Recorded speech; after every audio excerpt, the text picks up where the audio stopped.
नमस्कार, स्वागत है आप सबका दिन भर की तमाम बड़ी और अहम खबरों के साथ। मैं हूं कवींद्र। शुरुआत हेडलाइन से। मुआवजा कानून पर जीएसटी परिषद में सहमति, दोहरे नियंत्रण पर नहीं बनी बात। 3 और 4 जनवरी को फिर होगी बैठक।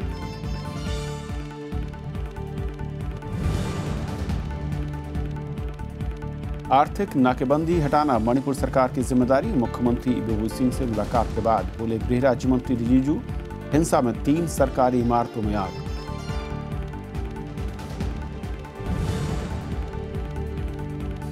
नोटबंदी को राहुल गांधी ने बताया आर्थिक लूट, कहा उद्योगपतियों के कर्ज माफी के लिए 99% जनता को किया जा रहा है परेशान। बीजेपी का गलत तथ्य पेश करने का आरोप।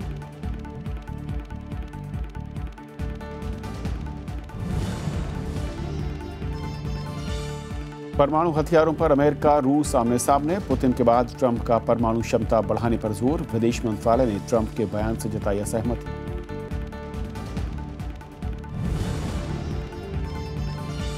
जाने माने बंगाली कवि और आलोचक शंख घोष को 52वां ज्ञानपीठ पुरस्कार। चयन बोर्ड ने किया ऐलान। बंगाल में दूसरे टैगोर के नाम से मशहूर।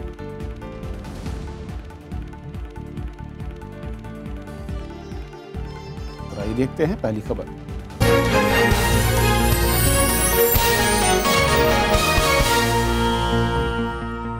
मणिपुर में हिंसा थमने का नाम नहीं ले रही। आज फिर 3 सरकारी इमारतों को आग के हवाले कर दिया गया।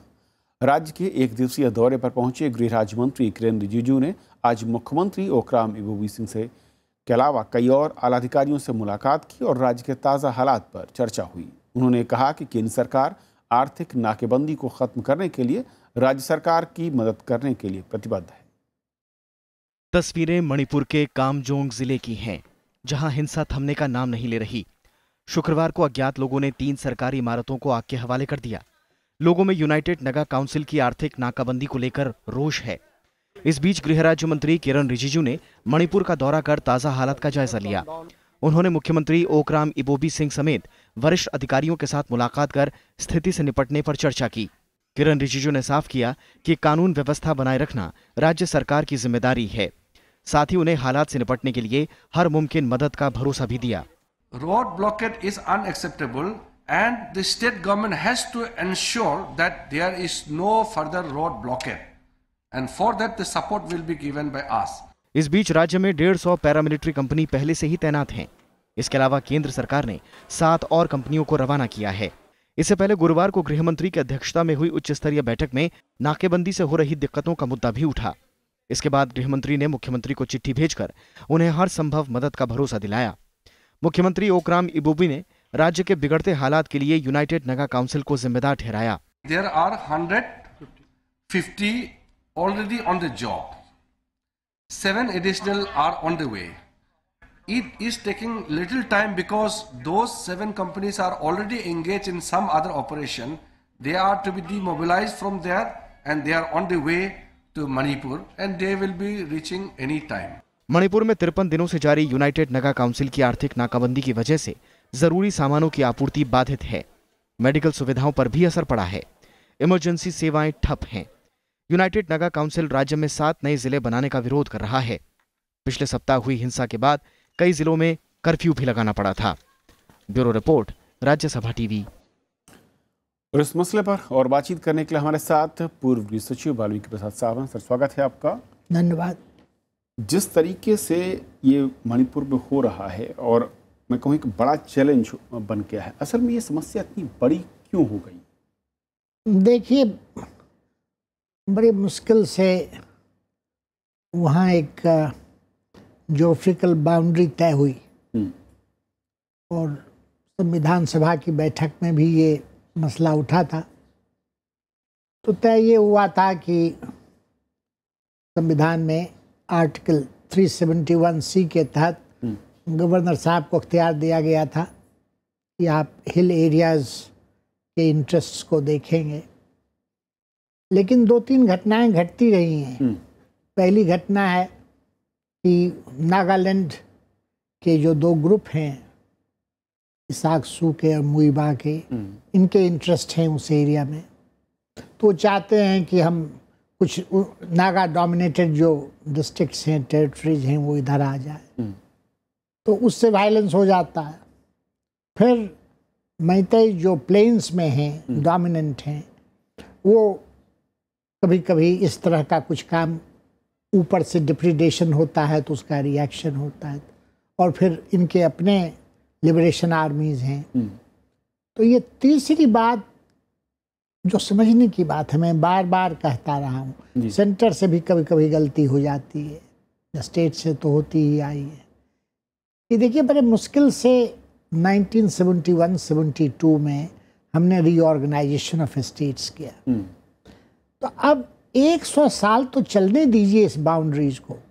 हर वक्त ये सवाल क्यों उठाते हैं कि इसके कुछ इलाके उधर चले जाएंगे, उसके कुछ इलाके इधर आ जाएंगे। फिर स्टेट गवर्नमेंट की जो अभी गलती हुई है मेरे समझ में, आपको भी 9 जिले बनाने की क्या आवश्यकता है? आप 7 जिले बनाने की क्या आवश्यकता है? आपके पास 9 जिले हैं।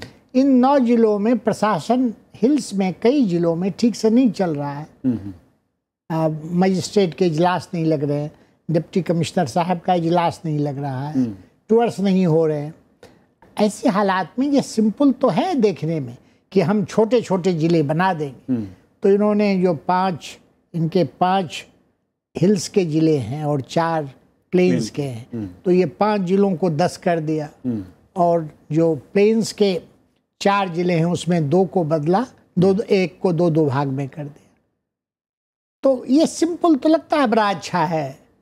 लेकिन जब आप पुराने जिला ही नहीं चल रहा है ठीक से, तो नया फिर कैसे चलेगा? तो अब नया कैसे बनाने की आवश्यकता क्या है? तो ये मुझे लगा कि ये डिसीजन उचित नहीं है। लेकिन 9 तारीख को जैसे ये अनाउंस हुआ, उसके बाद से लगातार तो उसी तरह से, जब एक बार आपको याद होगा सेंटर से कुछ गलतफहमियां हुई कि हम ये समझौता करेंगे नागा के ग्रुप से और कुछ टेरिटरी, नागा टेरिटरी उधर चली जाए। इस तरह से नहीं होता है। अब वहाँ पर नागाज में भी यूनिटी तो होती नहीं है ना, हिल्स में भी 4 बड़े बड़े खेमे हैं, अलग अलग ग्रुप के हैं। नागा के अलग हैं, तांगखुल नागाज के अलग हैं। तो क्या ये माना जाए सर कि कुकी अलग है? एक ऐसी नस जो कि लगातार, जिस पर दूर से वॉच करने की जरूरत थी, आप उसको बार बार अगर छेड़ेंगे। बस आप बिल्कुल सही कह रहे हैं। देखिए, 2-3 चीजें साथ ही साथ प्रजातांत्रिक पद्धति में हुई हैं जो बहुत महत्वपूर्ण है। एक तो सामाजिक पद्धति है जो बहुत इम्पोर्टेंट है। कई सालों से, 300 सालों से वहाँ जो वैष्णव धर्म है, जो कृष्ण भक्ति है, जो सांस्कृतिक कार्यक्रम है, वो बड़ा मजबूत है। और दूसरी बात, ये जितने नागा के ग्रुप्स हैं, जिसको ब्रॉडली हम नागाज कहते हैं, अलग अलग हैं, अलग अलग ग्रुप हैं। कुकीज अलग हैं, तांगखुल्स अलग हैं, जूमू अलग हैं। ये सब जो है ना, ये लड़के लड़कियां बड़े प्रतिभाशाली हैं। और आपको दिल्ली में, बेंगलोर में, मुंबई में, हर एक जगह मिलेंगे। काम कर रहे हैं सर्विसेज में, शॉप्स में, हॉस्पिटल्स में, हर एक जगह। तो ये एक प्रगति हुई है। दूसरी जो अच्छी बात हुई है कि नॉर्थ ईस्ट में ऑन दी होल स्टेबिलिटी है, मणिपुर को छोड़ के। ना, मणिपुर का छोड़ दिया बिल्कुल। तो पॉलिटिकल स्टेबिलिटी है और इकोनॉमिक ग्रोथ जो है वो नेशनल एवरेज से ऊंचा है। और तीसरी बात, जो ये लड़के लड़कियां मणिपुर की भी, मिजोरम के भी, नागालैंड के भी और प्रदेशों के भी बहुत अच्छा कर रहे हैं। तो ये सारी चीज़ों की तरफ ध्यान देना था। रीऑर्गेनाइजेशन की क्या आवश्यकता है? बार बार इस चीज को मैं कहूँ कि राज्य सरकार या फिर केंद्र सरकार क्यों छेड़ती है? मकसद क्या है? कुछ मकसद ये होता है राजनीति का। अब इलेक्शन लड़ना है, सरकार बनानी है, तो इससे अगर वोट इधर उधर हो जाए, जिले बांट दीजिए, तो उसको रीडिफाइन कीजिए, तो शायद वोटर कुछ लोग चाहते हैं कि हिस्ट्री में मेरा नाम चला जाए कि हमने जिले बना दिए, हमने नागालैंड को ग्रेटर नागालैंड बना दिया, तो इतिहास में नाम हो जाए। कुछ इस तरह की जो होती है ना, टेम्पटेशंस ऑफ हिस्ट्री जिसको कहते हैं, टेम्पटेशंस ऑफ इतिहास में नाम दर्ज कराने के लिए वर्तमान जो है वो आप चिंगारी की, मैं कहूँ कि जो आग में तपिश में, उसमें जलने के लिए छोड़। और कभी कभी लगता है कि कुछ नहीं होगा, लोग चाहते, लेकिन कुछ लोग जो नहीं चाहते हैं उनसे बात करें तो देखना था ये कि जो हिल कमिटीज एरियाज कमेटी बनी थी उनके क्या रिपोर्ट थे, राज्यपाल की जिम्मेदारी है तो राज्यपाल महोदय ने क्या सेंटर को कहा। ये सारी बातें अभी नहीं पब्लिक में आई हैं, शायद पार्लियामेंट के अगले सेशन में आ जाएंगी या हो सकता है मीडिया में आ जाए। तो कहाँ गलती हुई? अब सिविल सर्वेंट्स हैं, कैबिनेट नोट लिखना है तो उसमें लिखें कि इससे वायलेंस होगा, इन कैबिनेट पास हो जाए। उसके बाद पास हुआ या उन्होंने लिखा ही नहीं। ये बहुत अहम है कि जिम्मेदारी जिनकी है वो क्या उस जिम्मेदारी को सही से निभा रहे हैं और नहीं निभा रहे हैं, तो फिर ये जो तपिश है, ये बार बार जो मैं कहूँ कि बवंडर दिखता है, हाँ, ये हो जाएगा। अब मैं खुलेआम किताब में भी लिख दी, लेखों में लिख रहा हूँ, कह रहा हूँ 100 साल भूल जाइए रीऑर्गेनाइजेशन ऑफ नॉर्थ। बिल्कुल, और लोगों को कहिए भूलने के लिए, डेवलप होने दीजिए जो कुछ है और उसके बाद सोचिए फिर अगला काम क्या होगा। बहुत शुक्रिया सर इस पूरे मसले पर हमारे साथ जुड़ने के लिए आपका। और ये हमारी पहली खबर, छोटा सा ब्रेक और ब्रेक के उस पार दिन भर की दूसरी बड़ी खबर।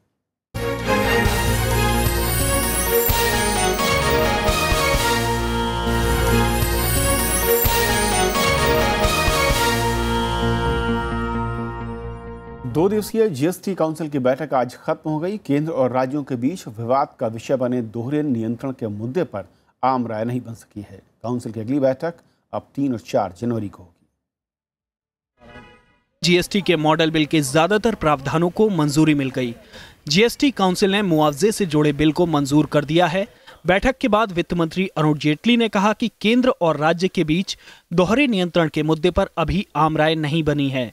हालांकि इस पर सहमति बनाने की कोशिश जारी है। जो ऑडिट करने का अधिकार है, जो ऑडिट केसेस आएंगे, उस अधिकार का प्रयोग राज्य और केंद्र के बीच में किस प्रकार से होगा, और उसके पीछे उद्देश्य है कि दोनों के पास एक असेसिंग मशीनरी है और अभी हम उस स्टेज पे नहीं पहुंचे कि हम लोगों के पास एक जॉइंट ब्यूरोक्रेसी हो या एक फेडरल ब्यूरोक्रेसी हो। वित्त मंत्री अरुण जेटली ने कहा कि जीएसटी काउंसिल की अगली बैठक में बजट से जुड़े मुद्दों पर भी चर्चा होगी। बजट प्रिपरेशन भी चल रहा है और 3 और 4 तारीख की मीटिंग का जो दूसरा भाग होगा उसमें मैं स्टेट फाइनेंस मिनिस्टर्स के साथ बजट कंसल्टेशन भी करने वाला हूँ। जीएसटी काउंसिल की अगली बैठक 3-4 जनवरी को होगी और अगली बैठक में दोहरे नियंत्रण के मुद्दे पर चर्चा होगी। Bureau report, Rajya Sabha TV. Uttarakhand के अल्मोड़ा में राहुल गांधी ने एक बार फिर नोटबंदी के फैसले पर सवाल उठाया। उन्होंने इसे आर्थिक लूट बताया। प्रधानमंत्री से अपने सवालों का जवाब मांगते हुए राहुल ने कहा कि चंद अमीरों को फायदा पहुंचाने के लिए यह फैसला लिया गया। उत्तराखंड के अल्मोड़ा में कांग्रेस उपाध्यक्ष राहुल गांधी ने नोटबंदी के फैसले को आर्थिक डकैती करार दिया। नोटबंदी के फैसले को गरीब विरोधी बताते हुए राहुल गांधी ने कहा कि चंद बड़े उद्योगपतियों को फायदा पहुंचाने के लिए ये फैसला लागू किया गया है। उन्होंने कहा कि इस फैसले से गरीबों पर जबरदस्त चोट पड़ी है। नोटबंदी काले धन के खिलाफ निर्णय नहीं था, भ्रष्टाचार के खिलाफ निर्णय नहीं था। नोटबंदी एक आर्थिक डकैती थी, आर्थिक डकैती। राहुल गांधी ने कहा कि सरकार ने हिंदुस्तान को 2 भागों में बांट दिया है, जिसमें एक तरफ 1% अमीर है तो दूसरी तरफ 99% ईमानदार लोग। 50 परिवारों को आपने हिंदुस्तान के धन का सबसे बड़ा भाग पकड़ा दिया है। ये कौन लोग हैं? ये वही लोग हैं जो आपके साथ हवाई जहाज में ऑस्ट्रेलिया जाते हैं, इंग्लैंड जाते हैं, आपके साथ बैठते हैं, इनको आप बड़े बड़े कॉन्ट्रैक्ट देते हो। राहुल गांधी ने कहा कि नोटबंदी की वजह से 100 से ज्यादा लोग मर चुके हैं, उन्हें लोकसभा में याद करना चाहिए था। राहुल गांधी ने ये भी कहा कि उन्होंने जो सवाल प्रधानमंत्री से पूछा उसका अब तक कोई जवाब नहीं मिला। Bureau report, Rajya Sabha TV. नोटबंदी का विरोध कर रही पश्चिम बंगाल की मुख्यमंत्री ममता बनर्जी ने राज्य में आयकर विभाग के कर्मचारियों को छापेमारी के दौरान सीआरपीएफ से सुरक्षा मुहैया कराए जाने का विरोध किया है। उन्होंने इस बाबत गृह मंत्री राजनाथ सिंह को चिट्ठी लिखी है। नोटबंदी के बाद से आयकर विभाग और ईडी जैसी एजेंसियां लगातार छापेमारी कर रही हैं। इस दौरान सीआरपीएफ के जवान इन अधिकारियों के साथ रहते हैं। इसको लेकर ममता बनर्जी को ऐतराज़ है। इस बीच गृह मंत्रालय ने डिजिटल भुगतान और ई-कॉमर्स से जुड़ी कंपनियों से साइबर सुरक्षा को लेकर जानकारी मांगी है। नोटबंदी के बाद डिजिटल लेन देन में बढ़ोतरी को देखते हुए मंत्रालय ने कंपनियों से सुरक्षा उपायों की जानकारी मांगी है। नजीब जंग के दिल्ली के उपराज्यपाल पद से इस्तीफे के बाद अगला उपराज्यपाल कौन होगा, इस पर चर्चा तेज हो गई। हालांकि सरकार ने अब तक किसी नाम का खुलासा नहीं किया है। नजीब जंग ने आज प्रधानमंत्री से मुलाकात की। नजीब जंग के इस्तीफे के बाद नए उपराज्यपाल के नाम पर चर्चा तो जोरों पर है, लेकिन गृह मंत्रालय ने फिलहाल उनके इस्तीफे को मंजूरी नहीं दी है। गृह राज्य मंत्री किरण रिजिजू ने कहा कि उन्हें भी इनके इस्तीफे के मामले में जानकारी नहीं थी। नजीब जंग जी ने इस्तीफा दिया है तो वही बताएंगे, इसको लेकर के अटकलें लगाना ठीक नहीं है। इस्तीफे के बाद नजीब जंग को मिलने दिल्ली के मुख्यमंत्री अरविंद केजरीवाल और उप मुख्यमंत्री मनीष सिसोदिया पहुंचे। कुछ इंसिडेंट्स इस तरह के होते रहे दिल्ली में, चिकनगुनिया वगैरह का और इस सब का, इसलिए वो इस्तीफा नहीं कर पाए, वो छोड़ नहीं पाए, लेकिन उनका मन 1 साल से था, ऐसा उन्होंने मुझे बताया। दिल्ली के अगले उपराज्यपाल के नाम के लिए वाजपेयी सरकार में सचिव रहे अनिल बैजल का नाम सबसे आगे है। बैजल के अलावा दिल्ली के पूर्व पुलिस कमिश्नर BS बस्सी और पुडुचेरी की मौजूदा उपराज्यपाल किरण बेदी के नाम को लेकर भी चर्चा का बाजार गर्म है। नजीब जंग के इस्तीफे के बाद दिल्ली का अगला उपराज्यपाल कौन होगा, इस पर चर्चा जारी है। लेकिन सवाल ये है कि दिल्ली का संविधान, कानून और नियम तो वही हैं, तो क्या अब चेहरा बदलने से केजरीवाल सरकार का रवैया बदलेगा या फिर वही का वही रहेगा? कैमरा पर्सन श्यामलाल के साथ अनु दीवान, राज्यसभा टीवी, दिल्ली। विरोधी दलों ने पाकिस्तान से आए शरणार्थियों को पहचान पत्र देने का विरोध किया है। अलगाववादियों ने इस मसले पर प्रदर्शन की चेतावनी दी है तो जम्मू कश्मीर सरकार ने साफ किया कि इन शरणार्थियों को कोई डोमिसाइल नहीं दिया जा रहा है। केंद्र सरकार का कहना है कि पहचान पत्र देने का फैसला नौकरियां मिलने में आसानी होने के चलते किया गया, जिससे इन्हें सम्मानजनक रोजगार मिल सके।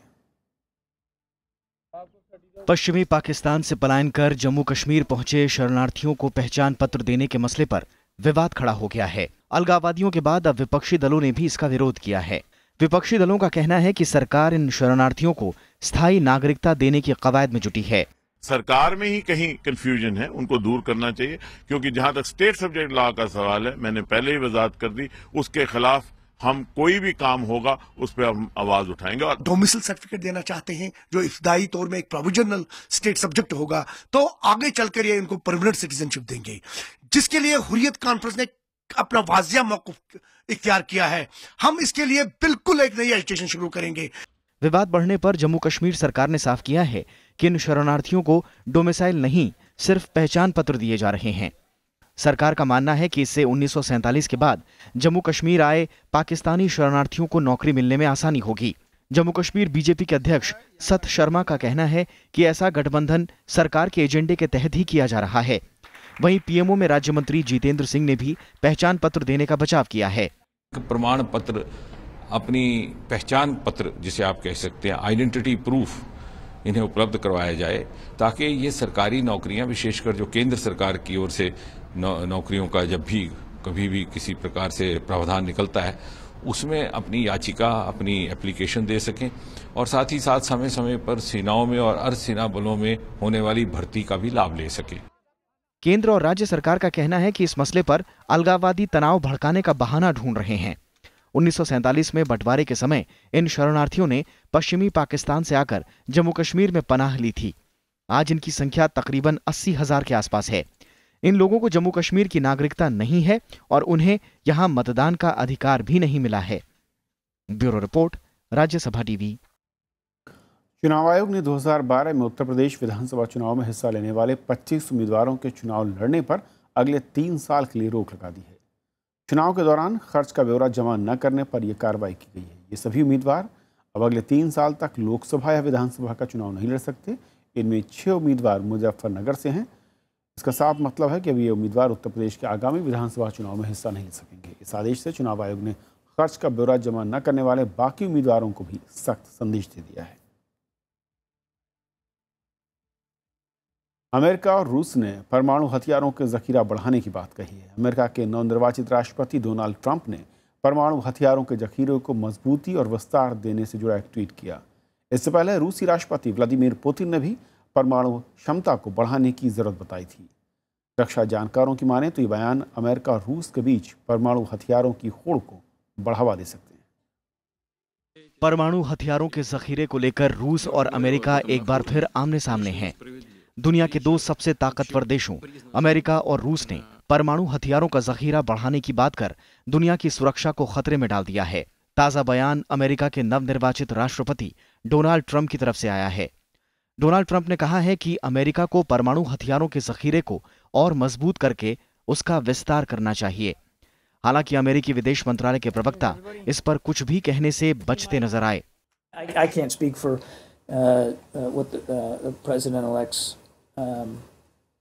nuclear views or his policy going forward. That's for him and his team to speak to. What I can speak to is the approach that this administration has taken to trying to get us on a path to a world without nuclear weapons. Donald Trump के इस बयान से पहले रूसी राष्ट्रपति Vladimir Putin ने Moscow में एक सैन्य कार्यक्रम को संबोधित करते हुए कहा कि रूस को सैन्य परमाणु क्षमता को बढ़ाने की जरूरत है। Следует четко отслеживать любые изменения баланса сил и военно-политической обстановки в мире, особенно по периметру российских границ. दोनों देशों के बीच ये बयान ऐसे वक्त में आया है जब मध्य एशिया में रूस और अमेरिका के आपसी हित आमने सामने हैं। रक्षा विशेषज्ञों का मानना है कि रूस और अमेरिका का बयान परमाणु हथियारों की होड़ को बढ़ावा दे सकता है। फिलहाल अमेरिका के पास 7,100 जबकि रूस के पास 7,300 परमाणु हथियार हैं। Bureau report, Rajya Sabha TV.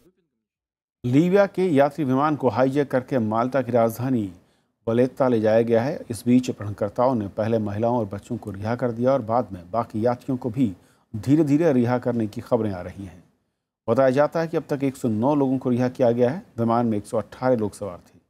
ये विमान लीबिया से अंतर्राष्ट्रीय हवाई अड्डे से त्रिपोली के सफर पर था। विमान में 2 हाईजैकर हैं जिनके पास कथित तौर पर हैंड ग्रेनेड है। गिनी में इंसानों पर किए गए एक बड़े परीक्षण में इबोला का प्रायोगिक टीका 100% प्रभावी पाया गया। विश्व स्वास्थ्य संगठन ने कहा है कि इससे चिकित्सकों को इबोला के किसी भावी प्रकोप से निपटने के लिए एक सुरक्षित और कारगर हथियार मिल गया है। WHO के मुताबिक 2018 तक ये टीका उपलब्ध हो सकता है। क्लिनिकल ट्रायल में गिनी के 6,000 लोगों को इबोला की घातक महामारी के अंतिम चरण में ये टीका दिया गया और इनमें से एक को भी बीमारी नहीं हुई। दक्षिणी गिनी में 2014 की शुरुआत में इस वायरस ने व्यापक बीमारी का रूप लिया और उसके बाद अगले 2 साल में गिनी, लाइबेरिया और सिएरा लियोन में 28,000 लोग इसकी चपेट में आए, जिनमें से 11,000 से ज़्यादा लोगों की मौत हो गई थी। उपराष्ट्रपति मोहम्मद हामिद अंसारी ने कहा है कि देश में इतिहास से जुड़े शोध को बेहतर बनाने और उन्हें बढ़ावा देने की ज़रूरत है। उपराष्ट्रपति ने ये बात पूर्व प्रधानमंत्री चौधरी चरण सिंह के आधारित किताब के हिंदी संस्करण के विमोचन के मौके पर कही। उपराष्ट्रपति मोहम्मद हामिद अंसारी ने शुक्रवार को पूर्व प्रधानमंत्री चौधरी चरण सिंह पर लिखी किताब के पहले खंड के हिंदी अनुवाद का विमोचन किया। मौका था चौधरी चरण सिंह की जयंती का। ये किताब 1937 से 1961 के दौर की राजनीति में चरण सिंह की भूमिका पर केंद्रित है। इस मौके पर उपराष्ट्रपति ने कहा कि आज़ाद भारत की राजनीति को समझने में ये किताब महत्वपूर्ण दस्तावेज है, जिससे देश के शोधार्थियों और अनुवादकों को प्रेरणा लेनी चाहिए। हमारे जो लोग हैं जो रिसर्च करते हैं यूनिवर्सिटीज में, उनको इससे एक सबक लेना चाहिए कि रिसर्च कैसे करना चाहिए, कितना समय गुजारना चाहिए, किस तरह से हर पहलू से देखना चाहिए। देश की राजनीति पर आधारित यह किताब मूल रूप से अंग्रेजी में लिखी गई। किताब के लेखक पॉल आर ब्रास अमेरिका की वॉशिंगटन यूनिवर्सिटी में राजनीति विज्ञान के प्रोफेसर रहे हैं। जो उन्होंने इस देश के लिए, किसानों के लिए किया, वो शायद आज भी उतना ही जरूरी है और उतना ही आज भी किसानों को हमें मदद करने और बल देने की जरूरत है जितना माननीय चौधरी चरण सिंह जी के जमाने में। चौधरी चरण सिंह का जन्म 23 दिसंबर 1902 में उत्तर प्रदेश के मेरठ जिले में हुआ था। चरण सिंह जुलाई 1979 से जनवरी 1980 तक देश के प्रधानमंत्री रहे। वो 2 बार उत्तर प्रदेश के मुख्यमंत्री भी रहे। चौधरी चरण सिंह को किसानों की आवाज बुलंद करने वाले नेता के तौर पर याद किया जाता है। प्रणव गोस्वामी, राज्यसभा टीवी। इस साल का ज्ञानपीठ पुरस्कार मशहूर बांग्ला कवि शंख घोष को दिया जाएगा। ज्ञानपीठ चयन समिति ने आज उनके नाम पर मुहर लगा दी। 92वें ज्ञानपीठ पुरस्कार के लिए शुक्रवार को ज्ञानपीठ चयन समिति ने मशहूर बांग्ला कवि शंख घोष के नाम पर मोहर लगा दी है। बांग्ला भाषा के प्रसिद्ध कवि और साहित्यकार श्री शंखु घोष को इस साल का भारतीय ज्ञानपीठ पुरस्कार दिया जाए। लेखक की सहमति से ही ये पुरस्कार दिया जाता है। हम लोगों ने ये कहा हुआ है कि जनवरी, फरवरी, मार्च में जो भी उनके लिए बहुत मुनासिब तारीख हो वो बताएं, तो उसके हिसाब से यह तय हो। बांग्ला कवि शंख घोष को दूसरा रविंद्रनाथ टैगोर के नाम से भी जाना जाता है। 1932 में जन्मे शंख घोष की मशहूर रचनाओं में आदिमलता, गुलमुमय, मूर्खोबारो, सामाजिक न्याय और बाबुरेर प्रार्थना शामिल है। मोहम्मद फतेह टीपू, राज्यसभा टीवी। इस बुलेटिन में फिलहाल इतना ही। नमस्कार।